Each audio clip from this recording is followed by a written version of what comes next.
So I'm Stefan Wild, alum of the program from Lawrence Berkeley National Lab, and I'm chairing this next session. Our first speaker up is Jacob Bringewatt from the University of Maryland, College Park. Jacob studies physics with Alexei Gorshkov and did his practicum at TJ National Accelerator Facility in 2019. Jacob, take it away. Thank you. So today I'm going to be talking about a particular class of quantum algorithms that I'm going to generally call randomized measurement protocols. And this was recent work, so this came on arXiv a couple of months ago with my collaborators, John Kingerman, who's also a graduate student at the University of Maryland, and Nicholas Mueller, who was a postdoc there and is now faculty at University of Washington in Seattle. This talk is not really aimed to a quantum computing audience, and I know that at least a few of you are experts on that. So if you are, I encourage you to check out this paper.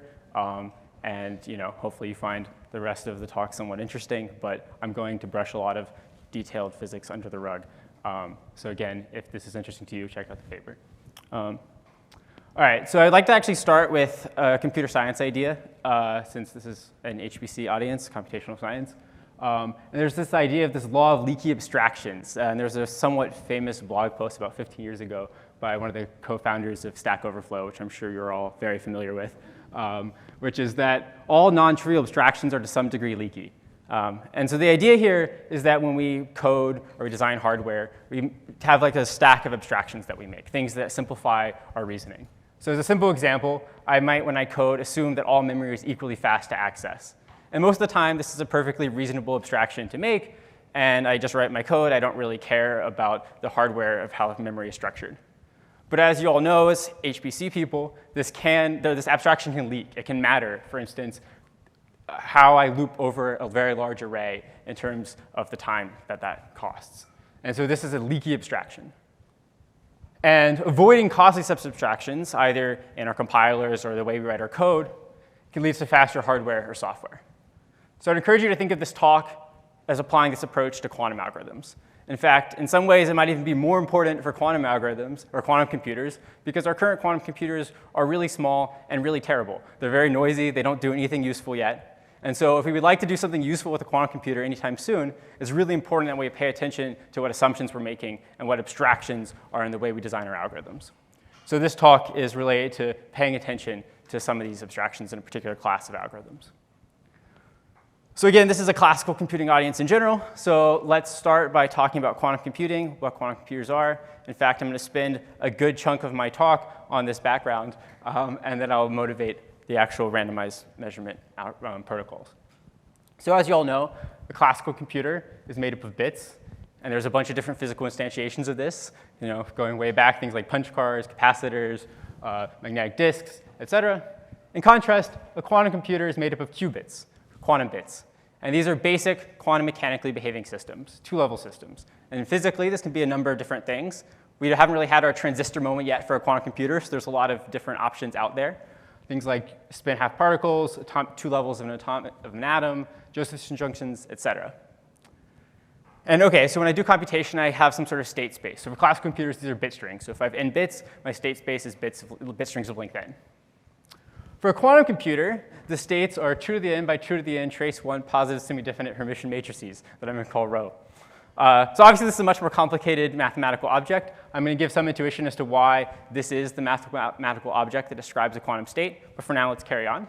To do computation, I need to do operations on my state. So again, for classical computing, as we all know, these basic operations are logic gates that implement Boolean functions from bit strings to bit strings. So my output is, again, some other bit string.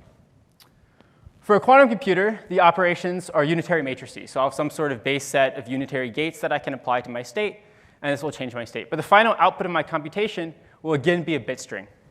So already you should sort of see a possible problem here, and this is something that I'll talk about in the rest of my talk, is the state space of a quantum computer is very complicated.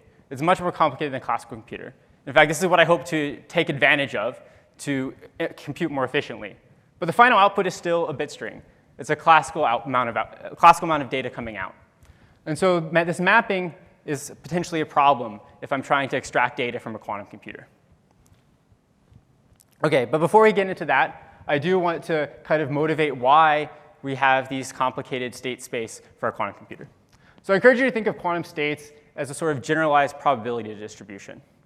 In particular, if I consider some probability distribution over bit strings, and then I write this probability distribution as the diagonal of some square matrix, it looks something like this. So it's going to be 2 to the n by 2 to the n. I have the probability of an all zeros bit string, the probability of all zeros and 1, and so on, right? And then a valid quantum state is a rotated such probability distribution. I can act on this with a unitary matrix on both sides, and this is a mathematical description of a quantum state. And you can show that this leads to the properties that I listed as what defines a quantum state. So this is a mathematical description, but why are quantum states rotated probability distributions? Now, this is sort of a complicated problem and not something that I have time to delve into in great detail, but I want to give you some general intuition. And the idea is that not all properties that are encoded in a quantum state are compatible. This is, you've heard of the Heisenberg uncertainty principle. It's related to this idea, right? There's things that I can measure that I cannot measure simultaneously. And the way these things that aren't compatible are connected are via these rotations. OK, so moving aside from algebra, for the rest of the talk, I want to use some nice pictures. So we can have a geometric description of what the state space looks like. So we start with a classical probability distribution, say, for a bit. So it's some probability between 0 and 1. So probability 1 of being 0, probability 1 of being 1, everything in between. I rotate this, and I get a quantum state. And a valid quantum state can be any point on or inside this sphere. This is called the block sphere. Things get much more complicated very quickly, even if I add a single bit. So the classical probability distributions for 2 bits are represented as points on or inside this tetrahedron. And then I apply these unitary operations, and I rotate it. And of course, this is no longer actually a 3-dimensional object, so you have to bear with me with this artist's rendition of what this looks like. It is technically correct. If you look at between any 2 pair of points, you'll get another sphere when you do this rotation. But you should, this is my best ability to draw something that's much more high-dimensional than 3D. But you can at least get a sense that this is this very complicated state space. OK, so again, to do computation, I have my states, and now I need to do operations. So to do some sort of quantum computation, my evolution is some sort of unitary dynamics. So I start with some state, I apply some unitary circuit, and I get some other state out. Now, to actually extract information, I now have to measure my quantum state. So when I do a computational basis measurement, which is a particular sort of measurement, then my state will jump probabilistically to a bit string. And this is why I get a bit string as an output. And we can compute exactly what this probability is using the rules of quantum mechanics. But the interesting thing is, again, I start with this complicated state space. And in the case of this 2 bits, I'm actually going to jump to just one of these 4 points if I make this measurement. And so this was motivated the title of my talk. Einstein famously was very uncomfortable with this feature of quantum mechanics. And he said, God does not play dice with the universe. Right? This probabilistic nature of measurement in quantum mechanics really bothered him. But of course, this does seem to be how the universe works. And we want to use it for computation. So one final technical point to make before I jump into the actual point of our work is I can measure things beyond the computational basis, right? Part of my motivation for quantum states was this idea that there's properties that aren't compatible. So these would correspond to measurements in a different basis. And these different properties are related via rotations. So for instance, instead of measuring in a computational basis, I could measure in, say, a plus-minus basis, which these 2 bases are related via a rotation. Now, conveniently for us, this is just as I can actually consider everything to be a computational basis measurement, because I could rotate the basis without changing the state, or I could rotate my state and just measure in the computational basis. And these things are completely equivalent. It's the idea of an active versus a passive rotation. I'm rotating my coordinate system, or I'm rotating the things within the coordinate system. So I can think of a general measurement as just a rotation of the state plus a measurement in the computational basis. And this is why I said, OK, the output is always a bit string. OK, so now at last, we're ready to talk about this problem that I alluded to earlier, which is what I'm going to call the curse of dimensionality. A single measurement in quantum mechanics yields very little information. Right? I do a single projective measurement of this complicated state space. I get 1 bit string out. And so if I want to learn my quantum state, if I run some quantum simulation algorithm, I have a state of my quantum computer, and I want to extract information, it would take me exponentially many measurements to learn the quantum state, which is a big problem. Now, fortunately, if I say, again, I'm doing quantum simulation, I don't actually care about the full quantum state. There's some limited set of quantities that I'm actually interested in. Things like expectation values of physical observables, correlation functions, entropies, et cetera. And if I care about these limited set of quantities, then maybe I don't have to do quite as many measurements. So one popular approach to extracting these quantities with less measurements than it would take to learn the full state is a set of protocols called randomized measurement protocols.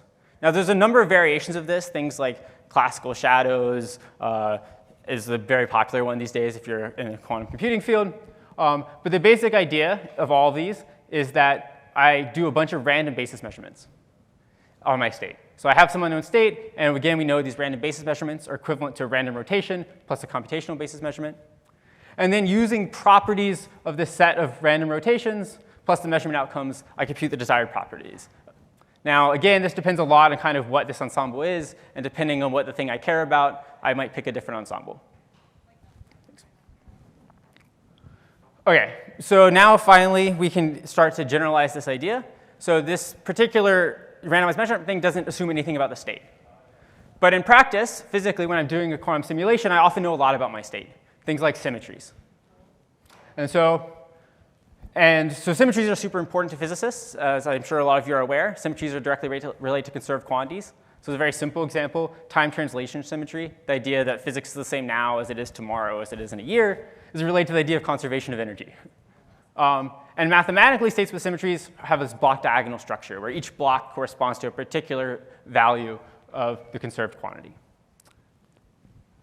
So the idea of a symmetry-aware randomized measurement, which we discussed and worked on in our paper, is that instead of you just assuming nothing about my state and mixing the whole state before making a measurement, I want to mix within each symmetry sector. I do randomized measurement in such a way that respects these symmetries. And this has a number of advantages. It reduces the number of measurements needed. So again, this is being aware of the fact that I don't have some generic state. I have no things about it. It allows some rudimentary forms of error mitigation. And it allows access to quantities that care about the symmetry sector that I'm in without having to relearn the whole state. And so the main idea behind doing the symmetry-aware randomized measurement is we start by using local symmetry-respecting unitary operations, or gates, to build up a global symmetry-respecting unitary operation, to do this mixing within each sector. So for instance, I start with some sort of gate that mixes on 2 qubits, that mixes within each of the symmetry sectors there, and then I consider lots of layers of this to build up rotations that mix within each of the symmetry sectors of the larger thing. Now, I should caution this isn't guaranteed to work. There are some recent papers talking about giving no-go results for this sort of thing. But for the particular case that we focused on, which is lattice gauge theories, we were able to show that this works out just fine. So again, I'm going to close with a final one example and if you're not a physicist, I'm not going to explain any of this in great detail, but we're interested in the entanglement structure of lattice gauge theory. So OK, what's a lattice gauge theory? Loosely, it's a physical theory that's defined on a lattice, such as this 2D square lattice, with some sort of local symmetries. These are called the gauge symmetries. So electromagnetism is a gauge theory, for instance. Entanglement structure. Entanglement is a certain type of non-local correlations that exist in quantum systems. And we're interested in sort of how this is structured in our quantum state of this gauge theory.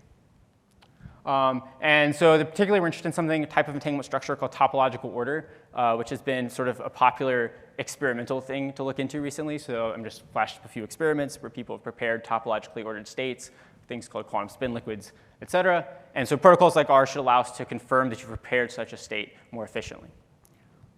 And so the particular thing we looked at was Z2 lattice gauge theory in 2 spatial dimensions and 1 of time. And it has a nice property where there's a phase transition in its entanglement structure of its ground state as a function of some parameter. And so as I change the some parameter, I go from a topologically ordered state, which is a particular type of entanglement structure, to a trivial state, which doesn't have the sort of long-range entanglement structure. And this can be detected by something called the entanglement gap.